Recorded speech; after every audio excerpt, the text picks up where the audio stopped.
Michelle from Little Mama's House, and I'm here today with Linda from Casper's Home Life, and we are going to go ahead and show you how to make a recipe that we found on Pinterest. This is a first for our channel, so I guess we'll call this a Pinterest test kitchen. And what we did is we picked a recipe that's something that Linda and I have never made before, which is key lime pie. We thought it would be interesting to test a recipe, see how it comes out, and let you watch us make it for the first time so that you can decide whether it's something you want to try.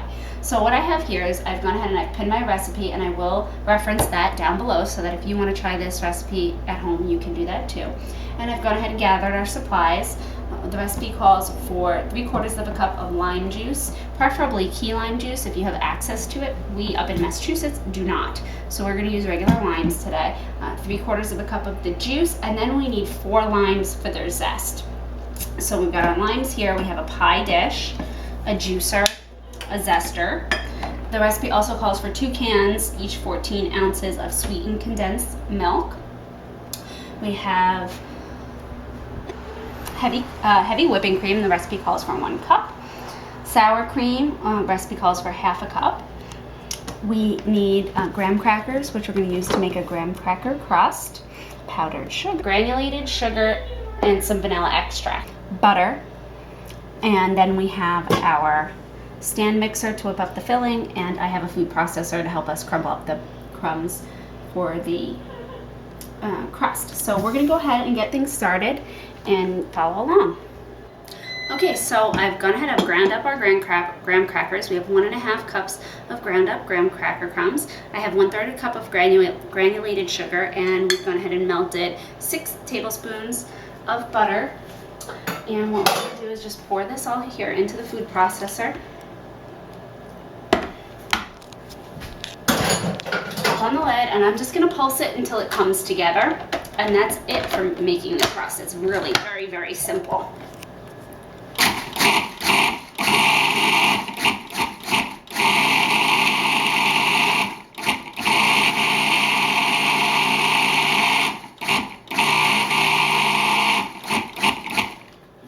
Scrape down the sides of the bowl and then give it one more pulse, and our crust will be ready to press into the pan.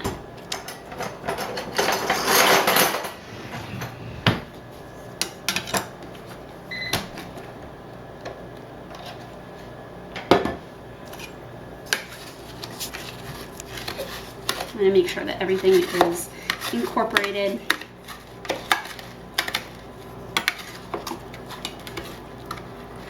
And I'm just using a straight-sided spatula. You can use any spoon or knife to scrape down the side. We'll just give it one more quick pulse.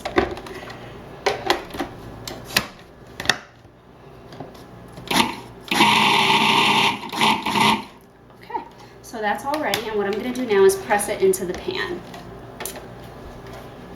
Okay, so I'm going ahead and I'm just going to carefully remove. I used a dough blade on this, but you could use your regular. I'm going to carefully remove the dough blade, and I'm just going to dump out this mixture straight into my pie pan. The recipe that we're using doesn't call for greasing the pan, so I'm not going to. And this just dumps right in. We are using a little bit of a high-sided pie pan. And the original pinner says just press the crust into the pie. Now, to me, it looks like it might be a little dry, and if it is, what I'll just do, even though the recipe we're going off of doesn't call for it, if I feel like the crust is a little too dry, what I'm going to do is melt a little bit of extra butter and pour it in, but I'll let you know in a moment. We'll should be able to tell right away whether this crust is going to press. So you just gently with your fingers push it down, and you want to make sure it's even. You don't want any parts, when you're doing a graham cracker crust, to be thicker than anywhere else. And it just takes some time, and doing it multiple times, you sort of learn to feel how it should feel. The good thing about this, though, is that if you make a mistake or you go too deep, like if that happens, you just fill it in. It's like playing in a sandbox. You fill it in and you keep on pressing and pressing and pressing, and it looks like we're going to be okay. It's a little bit dry, but because this is, again, somebody else's recipe that we're testing, I don't want to fiddle with it too much, so I'm going to leave it. I'll leave it how it is, and I guess we'll just see how it turns out at the end. And I'm just going to continue working my way around until the crust is all the way up the sides, nice and even.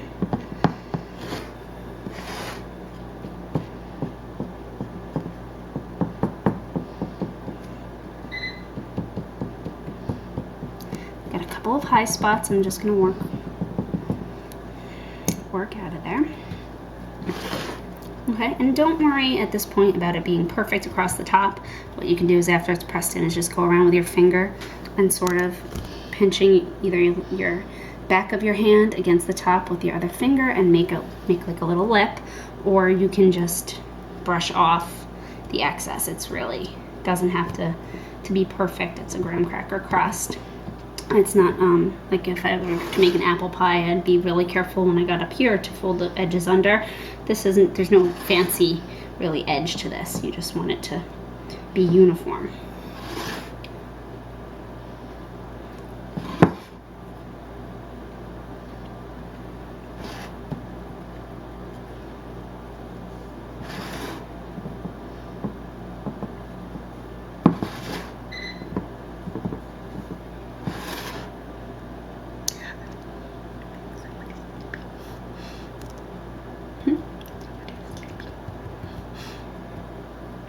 All right, so there you have it. There's our graham cracker crust. And what I'm going to do, and the recipe doesn't say this, but one trick I like for graham cracker crust is I'm going to stick it in the fridge while we're working on the filling. That just sort of makes the butter cool. It helps it set up a little bit, and then when you bake it, it just sort of comes out a little bit more crisp than if you were just to say leave this on the counter. We're up again in Massachusetts.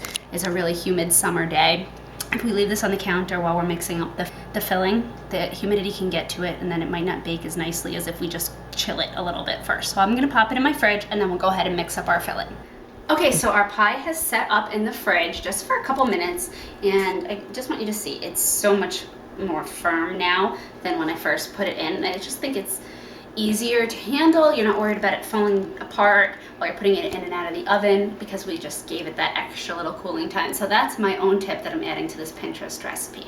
So I preheated the oven to 375 degrees. I'm going to bake off this graham cracker crust for 7 minutes, and then it has to cool 30 minutes. So while this is cooling, we'll go ahead and finish mixing up the filling.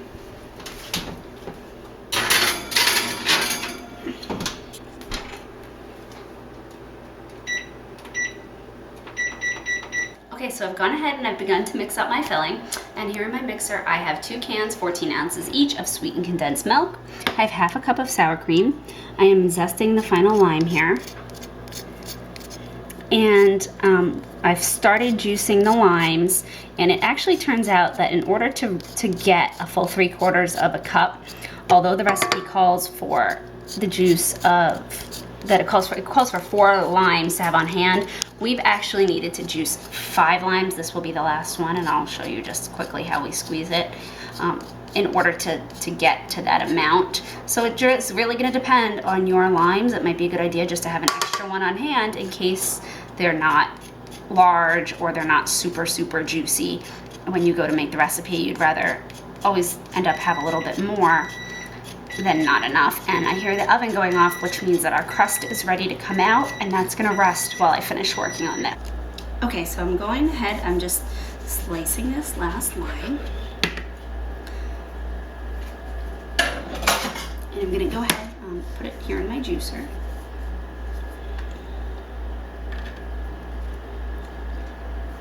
And I'm actually doing this over a big bowl, and then I'm straining it because the limes are very pulpy today, and I don't want all that pulp in there. I just want the juice.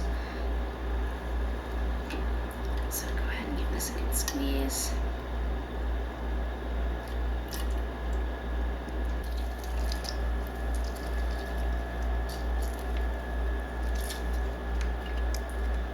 Okay, let's fish this out of here.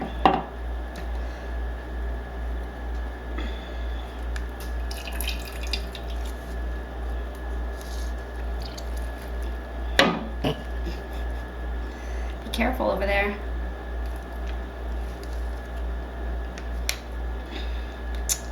All right, so just make sure this isn't gonna leak everywhere. I'm just just gonna pour this through my the little like micro sieve, and I'm gonna pour it through, and that should put us right at 3/4, hopefully.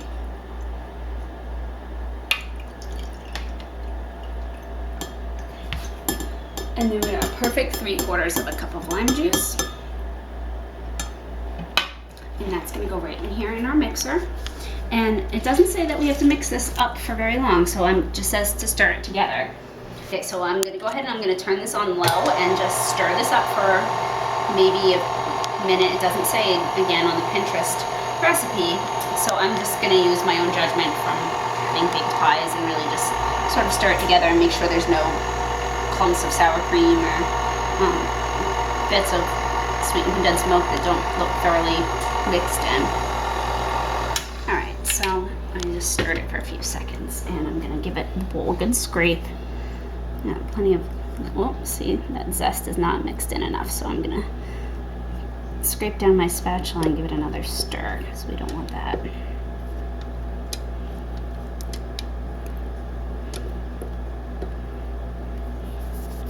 maybe give the bowl a good scrape.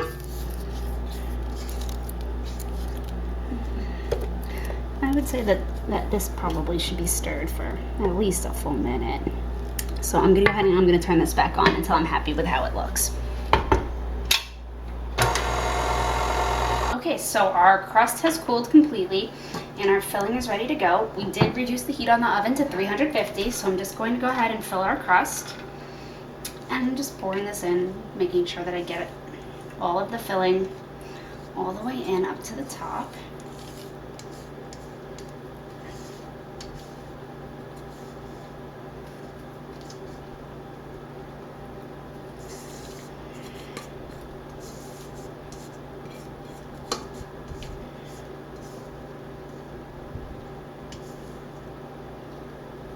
Okay, this is going to bake in a 350-degree oven for 10 minutes. The recipe on Pinterest does not say to, but I actually always bake my pies on a baking dish, just in case there's any spillover.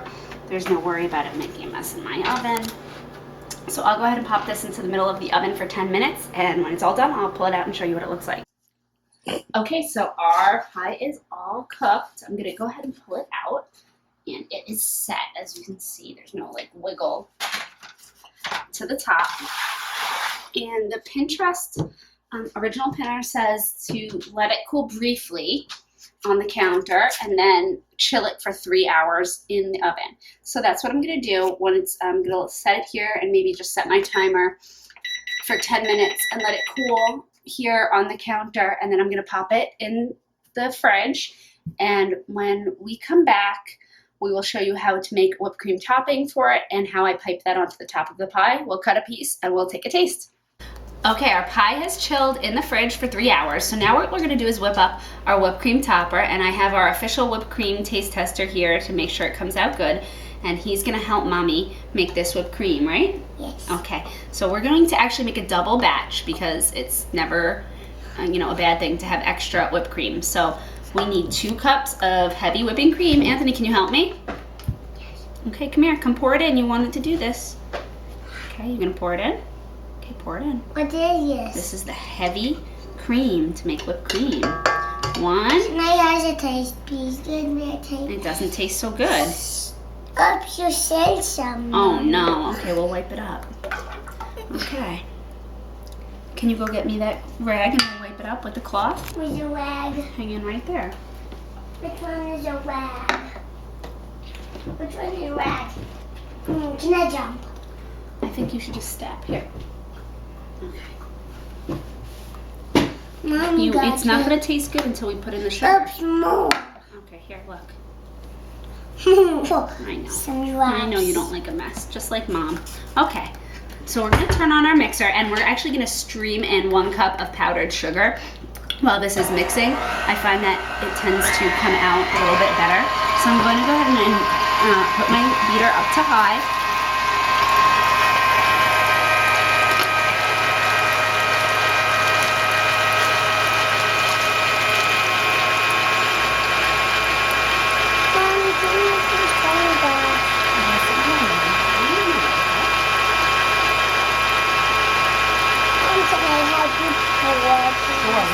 this one really slow. Get ready.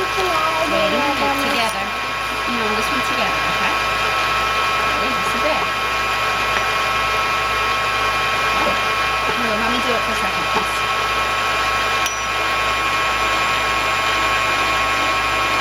More mess, mommy. More mess.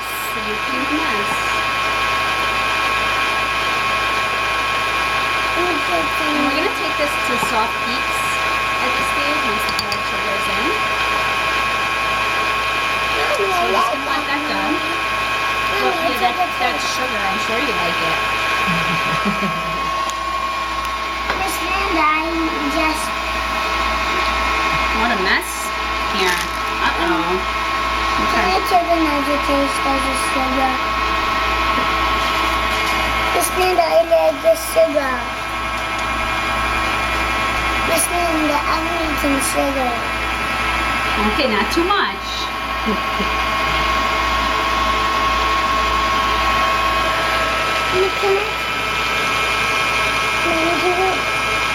So we're at a soft peak, and if you can look, and you see here, Can I taste another take a taste. taste? Good.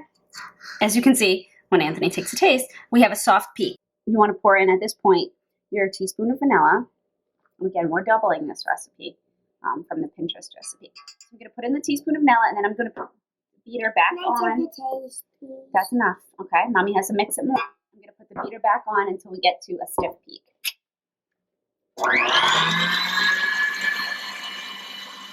Please. Okay, so we've reached stiff peaks, and as you can see, our cream is ready. So I promised Anthony, the reason we have the double batch is because I promised Anthony he could have some on some pudding. Here, take a taste. How is it? That's good. Okay, so I'm gonna put him in his high chair, and then we're gonna put this into a piping bag and pipe our pie. This is a big bite. Yeah.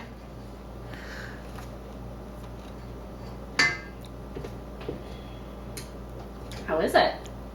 Good.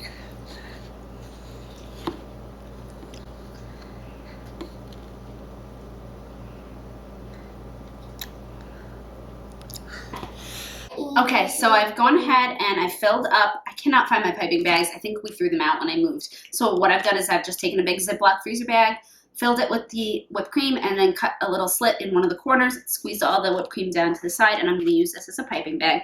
And I'm not gonna do anything fancy here. I'm just gonna go around the edge of the pie and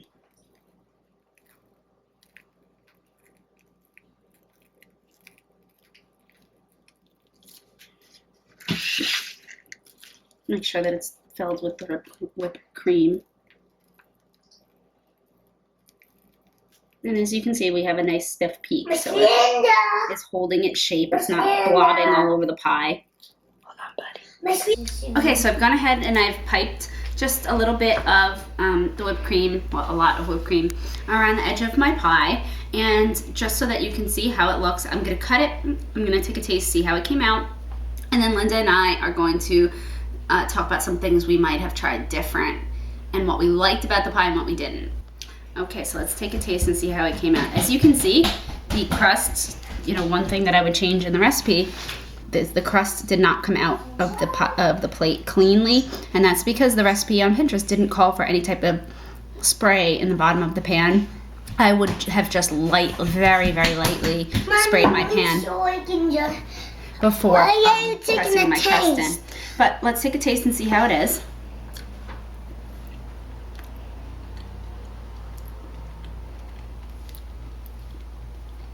Take a taste.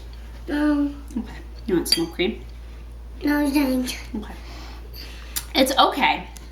It is very, very sour cream flavored. I would say that that's actually the predominant flavor in the pie as opposed to lime. Miss Linda. And Miss Linda. Miss- one of the things Linda and I discussed when we were cooking the recipe Mommy, is that we Daddy, would have Mommy, substituted the Mommy. sour cream for plain Greek yogurt, because that would still give it that good tang. It would still create a custard, but it wouldn't give such a sour cream aftertaste to the pie. I mean, it really tastes predominantly of sour cream. I would maybe also even add a little extra lime juice to increase the lime flavor, because as you can see, there's not much green coloring to the pie. It is very, very white. And I think a little more lime juice would give it a little more fresh lime color in the pie. So, but other than that, the texture of the pie itself is great.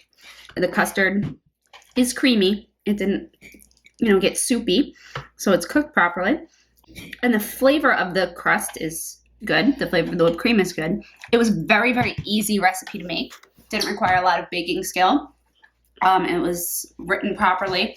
So all the proportions were correct in order to get a pie. It wasn't, sometimes you follow a recipe online and it's just way in left field. This was not. If you follow the recipe as written, you will get a pretty tasty key lime pie.